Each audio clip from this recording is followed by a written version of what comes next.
नमस्कार, आप देख रहे हैं न्यूज पॉइंट। बिहार विधानसभा चुनाव में एक बार फिर ओवैसी की पार्टी एमीन ने अपनी मौजूदगी दर्ज कराने के लिए पूरी ताकत झोंक दी है।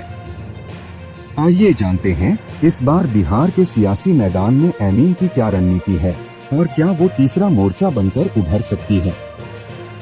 बिहार की राजनीति में इन दिनों नए समीकरण बन रहे हैं। आरजेडी, जेडीयू और बीजेपी के बीच सीधी लड़ाई में अब एमीन ने भी अपनी पूरी तैयारी कर ली है। असदुद्दीन ओवैसी की पार्टी ने इस बार सिर्फ सीमांचल नहीं बल्कि पूरे बिहार में उम्मीदवार उतारने की घोषणा की है। ओवैसी ने कहा है कि बिहार में मुस्लिम और पिछड़े वर्गों की आवाज को दबाया जा रहा है और एमीन वही पार्टी है जो इन तबकों की असली आवाज बनेगी। उन्होंने पटना से लेकर किशनगंज, अररिया, कटिहार और पूर्णिया तक कई रैलियां की हैं, जहां बड़ी संख्या में लोग जुटे। 2020 के चुनाव में एमीन ने सीमांचल क्षेत्र में 5 सीटें जीतकर सबको चौंका दिया था, लेकिन बाद में पार्टी के कई विधायक दूसरे दलों में चले गए। अब ओवैसी ने कहा है, इस बार एमीन मजबूती से मैदान में उतरेगी और जो लोग हमें कमजोर समझ रहे हैं उन्हें चुनावी नतीजे जवाब देंगे। राजनीतिक जानकारों का मानना है कि एमीन का प्रभाव भले कुछ इलाकों तक सीमित हो, लेकिन इस बार पार्टी का फोकस युवाओं और सामाजिक न्याय के मुद्दों पर है। इससे कई सीटों पर मुकाबला त्रिकोणीय हो सकता है। कटिहार की रैली में ओवैसी ने नीतीश कुमार और लालू यादव दोनों पर निशाना साधते हुए कहा, इन दोनों ने बिहार के गरीबों के साथ सिर्फ राजनीति की है, अब वक्त है असली बदलाव का। लोगों में एमीन के नारों और झंडों का जोश देखा जा सकता है। कई नौजवानों का कहना है कि एमीन उन्हें नई उम्मीद देती है। राजनीतिक विश्लेषकों के अनुसार एमीन अगर सीमांचल के बाहर भी सीटें जीतने में सफल होती है तो वह किंगमेकर की भूमिका निभा सकती है। वहीं विपक्षी दलों को डर है कि एमीन के मैदान में आने से मुस्लिम वोटों का बंटवारा होगा, जिसका फायदा बीजेपी को मिल सकता है। लेकिन एमीन नेताओं का कहना है कि वो किसी के खिलाफ नहीं बल्कि जनता की आवाज बनकर चुनाव लड़ रहे हैं। बिहार का चुनाव हर बार नई कहानियां लिखता है। अब देखना यह होगा कि ओवैसी की पार्टी एमीन इस बार क्या करिश्मा दिखा पाती है। कमेंट में अपनी राय दे। बिहार में चुनावी रण पूरी तरह गर्म हो चुका है और मुख्यमंत्री नीतीश कुमार ने भी अब मैदान संभाल लिया है।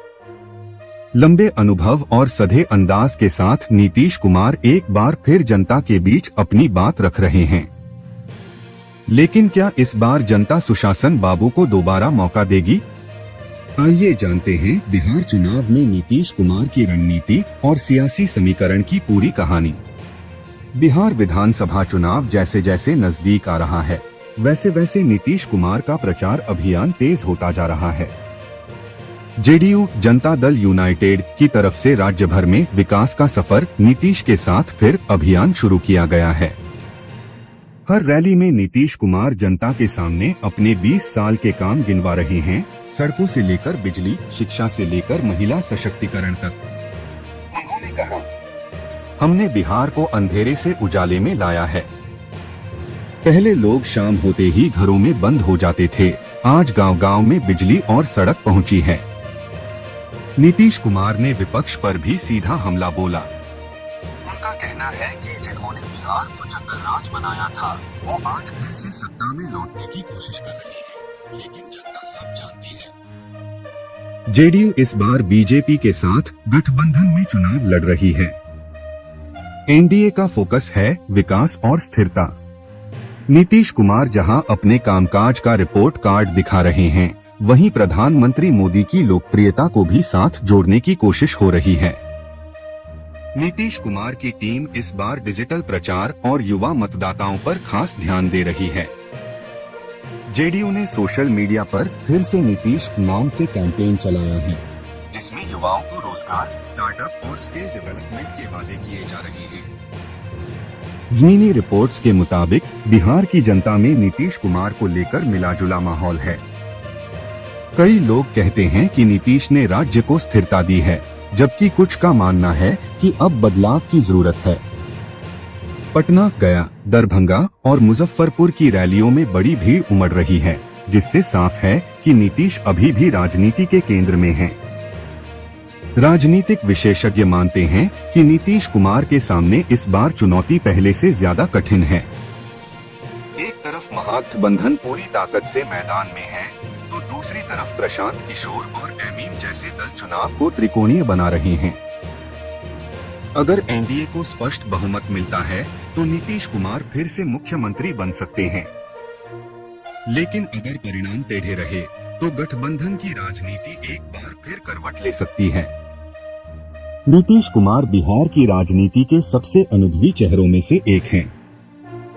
अब सवाल यह है, क्या बिहार की जनता विकास के नाम पर एक बार फिर नीतीश कुमार को चुन पाएगी या इस बार सियासी हवा किसी और दिशा में बह रही है? आपको क्या लगता है, नीतीश कुमार फिर से सत्ता में लौटेंगे या इस बार जनता नया चेहरा देखना चाहती है? कमेंट में अपनी राय जरूर दें और वीडियो को लाइक, शेयर व सब्सक्राइब करें। चलिए आगे बढ़ते। बिहार में चुनावी रण पूरी तरह गर्म हो चुका है और मुख्यमंत्री नीतीश कुमार ने भी अब मैदान संभाल लिया है। लंबे अनुभव और सधे अंदाज के साथ नीतीश कुमार एक बार फिर जनता के बीच अपनी बात रख रहे हैं। लेकिन क्या इस बार जनता सुशासन बाबू को दोबारा मौका देगी? आइए जानते हैं बिहार चुनाव में नीतीश कुमार की रणनीति और सियासी समीकरण की पूरी कहानी। बिहार विधानसभा चुनाव जैसे जैसे नजदीक आ रहा है, वैसे वैसे नीतीश कुमार का प्रचार अभियान तेज होता जा रहा है। जेडीयू जनता दल यूनाइटेड की तरफ से राज्य भर में विकास का सफर नीतीश कर